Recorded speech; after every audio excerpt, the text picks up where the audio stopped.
কিন্তু আবার যদি এই আগের মতো আমরা অন্যায়ের বিরুদ্ধে আছি, তারা মানুষের ভোটাধিকারকে আমরা বলেছিলাম সেদিন তিনি বলছিলেন নির্বাচনই আমাদের চিন্তা। আমরা স্পষ্ট, আমরা তো পিআরসি নির্বাচন চাই, সংখ্যানুপাতিক হারে নির্বাচন চাই। সংখ্যানুপাতিক হারে নির্বাচন হলে জাতীয় সরকার গঠন হবে, যেখানে পেশি শক্তি আর ব্যবহার করা যাবে না, কালো টাকা সরাসরি থাকবে না, এবং সব আদর্শের মানুষ সংসদে গিয়ে তাদের কথা বলতে পারবে। এদের পিআর সিস্টেম নির্বাচনের বিকল্প নাই।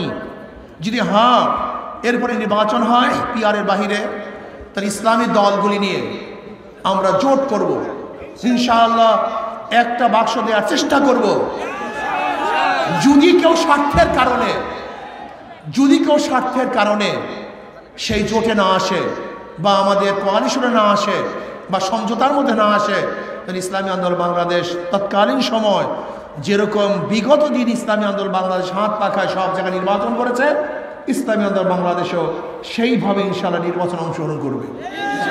যদি আশা করি ইনশাআল্লাহ, যদি আমরা চেষ্টা করব জোটবদ্ধ আন্দোলন করতে এবং নির্বাচন করতে, যদি ব্যর্থ হয় তখন সেটা ভিন্ন কথা।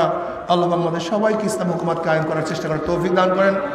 আর আগামী 19, 20, 21 ফেব্রুয়ারি কোথায় জানি একটা মাহফিল আছে, মনে আছে সবাই? যুবকরা কেউ যাবে না নাকি? মুরব্বীরা কেউ যাবে?